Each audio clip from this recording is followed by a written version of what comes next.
Nah, pola pemahaman semacam itu loh yang tidak bijaksana itu. Nah, sekarang terkait dengan pendidikan anak usia dini. Apakah hadis Nabi itu menjelaskan secara detail bahwa pendidikan anak usia dini itu harus dilakukan seperti ini, seperti ini? Saya kira tidak, tetapi Nabi Muhammad itu yang jelas telah mengajarkan bagaimana mendidik anak itu dengan baik semenjak masih kecil melalui beberapa isyarat-isyarat yang bisa kita temukan di dalam hadisnya. Nah, perkara pengembangannya itu kita sendiri yang menentukan. Karena peradaban anak kecil di masa dulu tidak sama dengan masa sekarang. Kalau anak kecil zaman dulu itu ya pokoknya laki-laki itu dilatih fisiknya biar kuat, terus keterampilannya, karena besok akan menjadi kepala keluarga. Kalau yang anaknya pejabat ya nanti akan menggantikan bapaknya.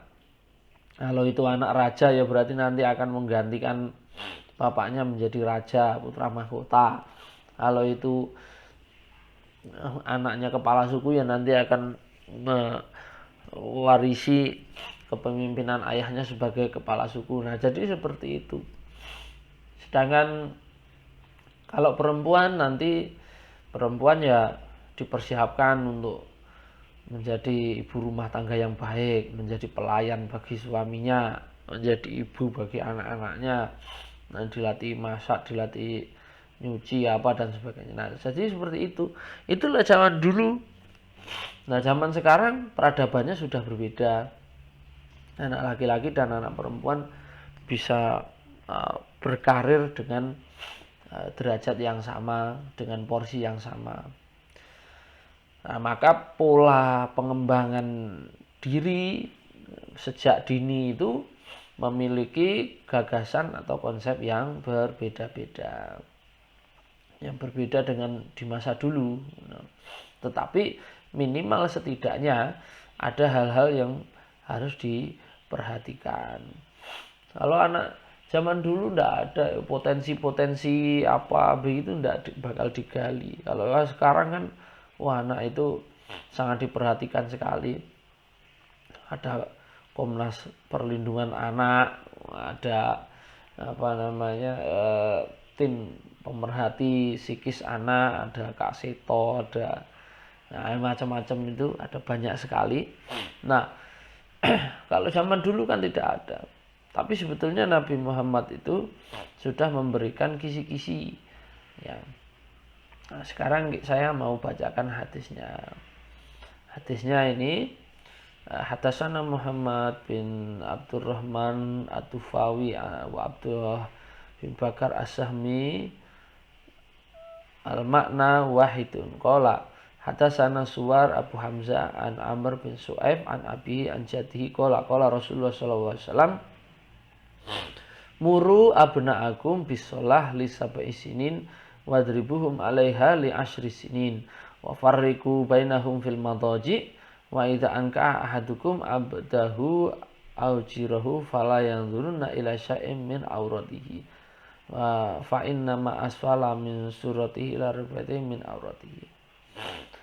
Ini ada satu poin ini kalau kalian ada yang sudah tahu maknanya, ini nanti hadis ini sebagian akan kita gunakan untuk hadis pada pendidikan seksual. Tapi kita fokus dulu pada yang kalimat ini. Nah, yang saya blok. Muru abna'akum, perintahkanlah anak-anak kalian bisolati untuk melakukan sholat lisab'i sinin pada usia 7 tahun. Wadribuhum, dan pukullah mereka alaiha apabila meninggalkannya li asyri sinina pada umur 10 tahun. Anak laki-laki itu disuruh untuk sholat sejak umur 7 tahun. Jadi 7 tahun itu harus sudah mulai diajari sholat. Kemudian pada umur 10 tahun itu mereka pukul kalau meninggalkan sholat.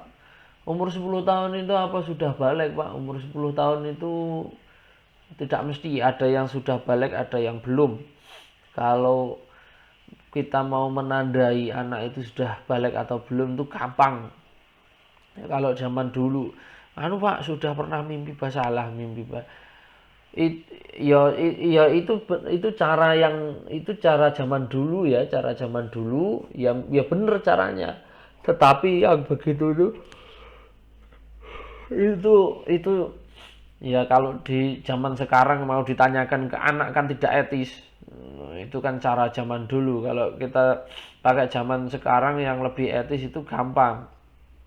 Anak itu sudah balik, sudah matang itu secara pertumbuhan itu kalau dia sudah memiliki ciri-ciri ini. Maksudnya mimpi basah itu berarti dia itu secara hormonal, hormon testosteronnya itu sudah sempurna. Nah, hormon testosteron itu akan mempengaruhi banyak hal, bukan hanya bisa mimpi basah. Mimpi basah itu kalau dijelaskan kayak di sekolah itu agak tabu ya, apalagi kalau gimana cara kalian itu mau menyampaikan ke anak-anak. Ini kalian kan jurusannya kan pendidikan semuanya ini. Gimana nanti kalau misalkan ngajari anak-anak usia SD begitu terus tandanya balik anak kecil apa?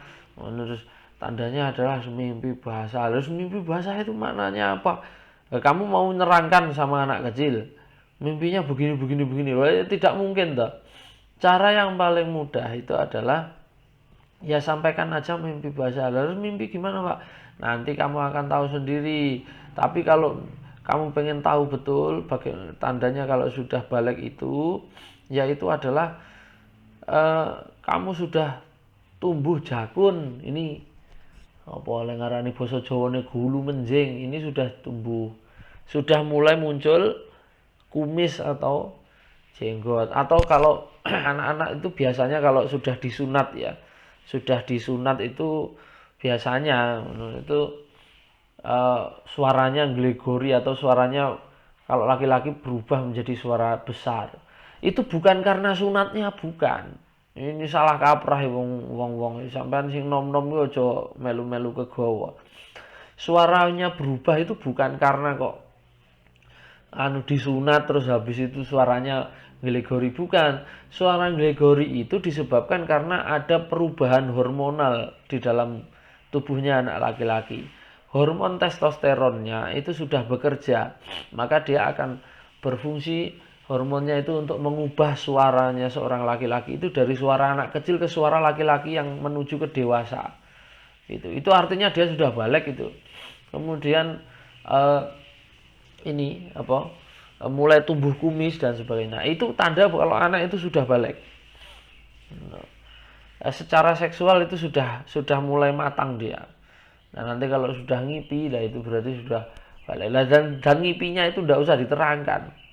Pokoknya kalau sudah suaranya sudah glegori, kemudian sudah tumbuh kumis, sudah mulai tumbuh jenggot, itu. Nah itu suaranya sudah mulai berubah, berarti itu sudah balik. Caranya itu begitu. Nah sekarang coba mari kita cari hadis ini, kita lihat di aplikasi dengan kata kunci yaitu belum saya ganti muru abnaakum.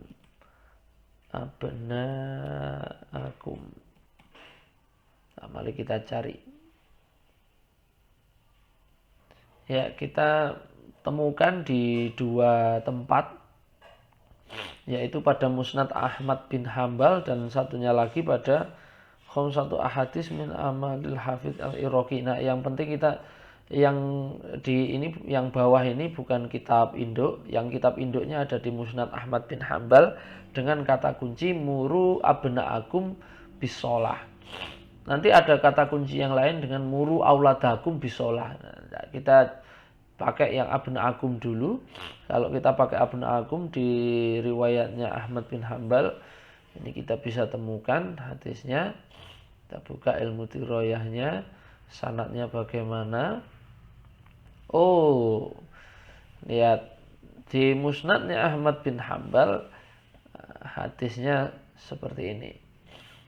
Ya, kita lihat